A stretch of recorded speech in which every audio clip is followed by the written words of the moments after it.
Chers amis, bienvenue dans cette nouvelle vidéo du cycle L'Apocalypse dans l'art de la chaîne YouTube Apocalyptissimo. Dans cette nouvelle vidéo, je voudrais vous présenter le triptyque de Saint Jean-Baptiste et de Saint Jean l'Évangéliste, également appelé Rétable des deux Saint Jean, œuvre du peintre flamand Hans Memling. Le panneau intérieur droit de ce triptyque est entièrement consacré à l'Apocalypse de Saint Jean, et c'est ce panneau que nous regarderons dans le cadre de cette vidéo. Je commence d'abord par quelques mots d'introduction sur Memling. Hans Memling, donc, était d'origine allemande. Il est né dans la région de Mayence vers 1435-1440. C'est en 1465 qu'il est devenu citoyen de la ville de Bruges, dans les Flandres, ville dans laquelle il est décédé en 1494. À l'époque de Memling, Bruges est l'une des plus grandes cités du comté de Flandre, devenue prospère notamment grâce au commerce du drap. Bruges abrite à la fois des gens de la cour, des membres du clergé, de riches marchands et des citoyens fortunés. On y passe de nombreuses commandes d'œuvres d'art, notamment pour décorer des hôtels, des chapelles et des hôpitaux. Memling est l'un des plus grands représentants de la peinture brugeoise du XVe siècle, aux côtés de Jan van Eyck et de ceux qu'on appelle les peintres primitifs flamands. Avant de s'installer à Bruges, Memling a travaillé à Bruxelles dans l'atelier de son maître, Roger van der Weyden, non pas comme apprenti, mais comme travailleur indépendant. Et ce n'est qu'après la mort de van der Weyden en 1464 qu'il a ouvert son propre atelier. On peut relever des similitudes stylistiques qui montrent une relation étroite entre les deux peintres. Toutefois, Memling a développé ensuite un style personnel, empreint de sérénité et de douceur. Environ une centaine de pièces de Memling sont connues ou sont attribuées à lui-même ou à son atelier. Ses œuvres comportent des rétables, des représentations de la Vierge, mais aussi une importante galerie de portraits. Nous allons nous intéresser aujourd'hui à l'une des œuvres les plus connues de Memling, le triptyque de Saint Jean-Baptiste et de Saint Jean l'Évangéliste, ou Rétable des deux Saint Jean, qui représente Saint Jean-Baptiste et Saint Jean l'Évangéliste. Ce rétable a été peint entre 1474 et 1479. Il est actuellement exposé au musée Memling à Bruges, situé dans l'ancien hôpital Saint-Jean, pour lequel il a été réalisé à l'origine. Hôpital qui avait justement Jean-Baptiste et Jean l'Évangéliste comme saints patrons. Voici maintenant une vue d'ensemble du triptyque quand il est ouvert. Ce triptyque a été commandé par des personnes qui dirigeaient à l'époque l'hôpital Saint-Jean de Bruges afin de décorer le maître-autel de l'église de l'hôpital à l'occasion de la nouvelle abside en 1473-1474. La commande a été faite à Memling en 1475. Les donateurs sont représentés sur les volets extérieurs du triptyque. Ils sont visibles donc quand le triptyque est en position fermée. Le triptyque est signé et daté de 1479. C'est l'une des plus grandes œuvres de Memling. Elle mesure 3,5 m de large pour 1,9 m de hauteur. Dans le cadre de ce cycle Apocalypse de l'art, nous nous focaliserons sur le volet intérieur droit du triptyque qui a pour terme l'Apocalypse.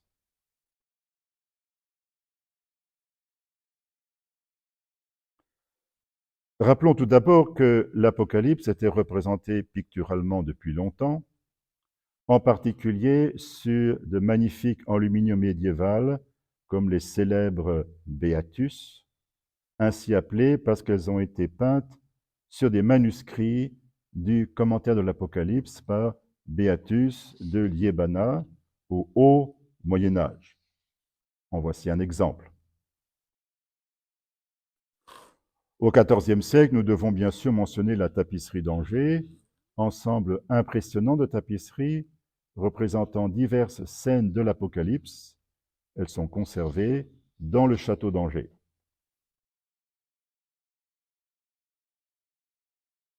L'œuvre de Memling que nous regardons aujourd'hui est originale car elle réunit plusieurs scènes de l'Apocalypse sur la même toile. Tout d'abord, nous voyons au premier plan Jean l'Évangéliste, exilé sur l'île de Patmos. Il tient un livre, une plume et un encrier. Il regarde vers le ciel et il a une vision de l'Apocalypse. Le tableau présente divers épisodes des chapitres 4 à 12 de l'Apocalypse.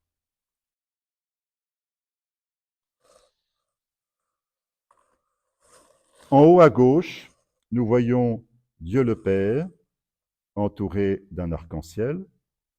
Il est assis sur un trône sous un dais de pierre soutenu par des colonnettes, entouré des quatre vivants, le lion, le taureau, le fils d'homme et l'aigle. Ils ont chacun 6 ailes. La scène correspond à la vision du trône de Dieu au chapitre 4 de l'Apocalypse. Dieu est vêtu de rouge et de vert. Les mains et le visage sont enveloppés d'un halo verdâtre, ce qui correspond à la description de l'Apocalypse qui mentionne au chapitre 4, verset 3, une vision de jaspe et de cornaline. La main droite de Dieu est posée sur un livre scellé de 7 sceaux. Nous voyons à gauche un agneau debout sur ses pattes de derrière qui représente le Christ. On devine 7 cornes sur sa tête. Par contre, Memling ne l'a pas peint avec 7 yeux, sans doute à cause de la difficulté à le représenter ainsi. Du reste, il n'a pas non plus représenté les 4 vivants, plein d'yeux, par devant et par derrière. Autour du dais, on voit 7 lampes de feu qui représentent l'Esprit Saint. De l'arc-en-ciel intérieur jaillissent des flammes. Le trône de Dieu est entouré par 24 anciens assis, dont seuls 13 sont visibles sur le tableau. Ils sont vêtus de blanc, ils portent des couronnes d'or et jouent de divers instruments de musique. Le trône est sur un tapis en tissu damassé et repose sur une surface bleue, à peine visible, qui est la mer de cristal. Une mer limpide comme du cristal, dit l'Apocalypse en chapitre 4, verset 5. L'ensemble est entouré d'un second cercle auréolé en arc-en-ciel, à l'intérieur duquel sont accrochés divers anges noirs, alors qu'à l'extérieur, des anges annoncent les événements en jouant de divers instruments à vent. Ce sont en particulier les 7 anges qui reçoivent les trompettes à la rupture du 7e sceau. Entre les 2 arcs-en-ciel se tient un ange vêtu d'une dalmatique verte qui indique de la main droite le livre scellé et semble adresser à Saint Jean ces paroles qui est digne d'ouvrir les sceaux. Dans le texte de l'Apocalypse, l'agneau prend le livre scellé de la main du Père, brise d'abord les 4 premiers sceaux. Apparaissent alors 4 cavaliers que nous voyons au-dessus de Jean. Memling a même peint leur reflet dans l'eau. L'ordre de succession des cavaliers, chacun se tient sur une petite île, se lit de gauche à droite. Donc tout d'abord à gauche, un cavalier blanc avec une couronne montant un cheval blanc, et ce cavalier tire une flèche vers l'arrière. Dans la 19e vidéo du cycle L'Apocalypse pour faire simple, nous avons expliqué que le cavalier blanc était sans doute une figure christologique. Ensuite, un cavalier avec une cuirasse noire, armé d'une épée sur un cheval brun clair. Dans l'Apocalypse, c'est un cheval rouge. Ce cavalier représente le fléau de la guerre. Ensuite, un personnage vêtu d'une longue toge qui porte une balance sur un cheval noir. Il symbolise le fléau de la famine. Enfin, un cheval verdâtre, monté par la mort, dont la tête ressemble à une tête de mort avec juste quelques cheveux qui lui restent. Et la mort est suivie par une tête de monstre enflammé, contenant dans sa gueule des corps humains qui se tordent de douleur. C'est l'Hadès, le séjour des morts. Remarquons que Memling n'a pas représenté les événements liés à la rupture du 5e sceau, c'est-à-dire les âmes des martyrs sous l'autel dans le ciel qui crient « Jusque à quand, maîtres saints et véridiques, ne juges-tu pas et ne fais pas justice de notre sang sur les habitants de la terre ?»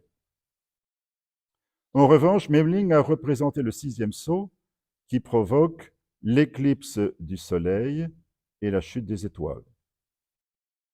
Vers le milieu du tableau, à droite, près de la mort, 3 personnages, dont un roi, se cachent dans une caverne. Cela correspond aux versets 15 à 17 du chapitre 6 de l'Apocalypse.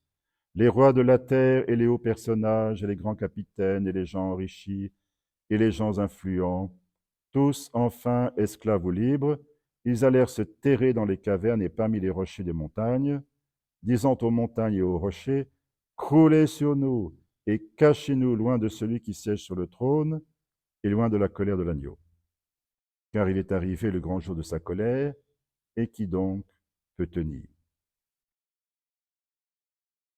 Nous pouvons également voir la grêle et le feu qui tombent du ciel, l'herbe qui brûle, c'est le fléau de la première trompette, le rocher ardent qui tombe dans la mer et brûle les bateaux, c'est la deuxième trompette, une étoile qui tombe comme une torche sur une source qu'elle empoisonne, c'est le fléau de la troisième trompette. Cette dernière scène est située sur le bord droit et nous voyons qu'un cadavre gît au pied d'un puits quadrangulaire. Sur la presqu'île, à droite, nous voyons une étoile portant un signe étoilé, une clé.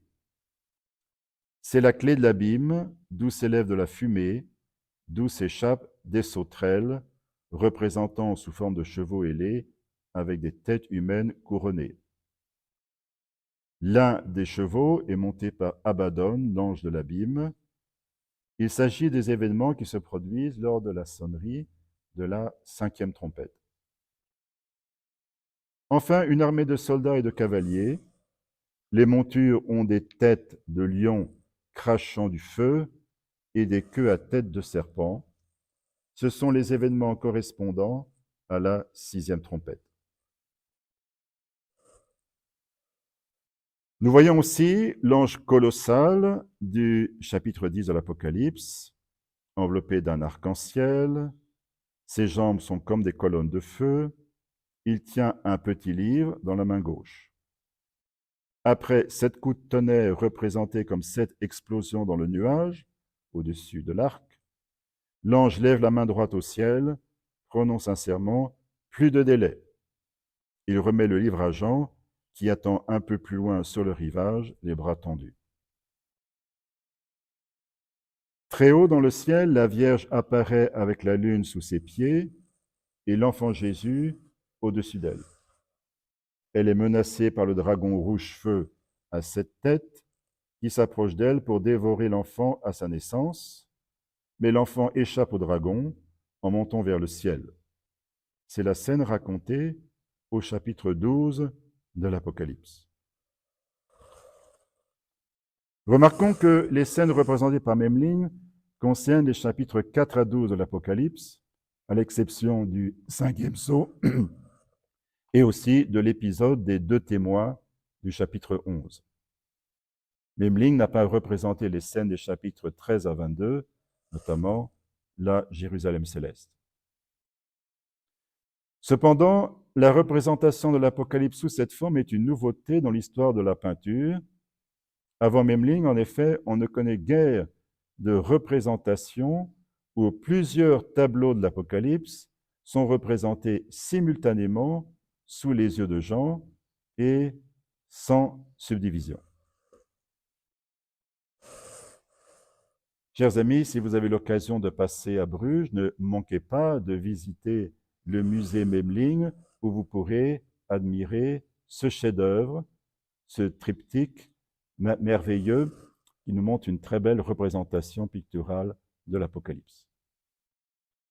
J'espère que cette vidéo vous a plu et si c'est le cas, je vous serai reconnaissant de ne pas oublier de cliquer sur l'icône du petit pouce levé. Vous faciliterez ainsi le référencement de la chaîne chez YouTube. Et je vous dis à bientôt pour d'autres vidéos pour l'Apocalypse dans l'art.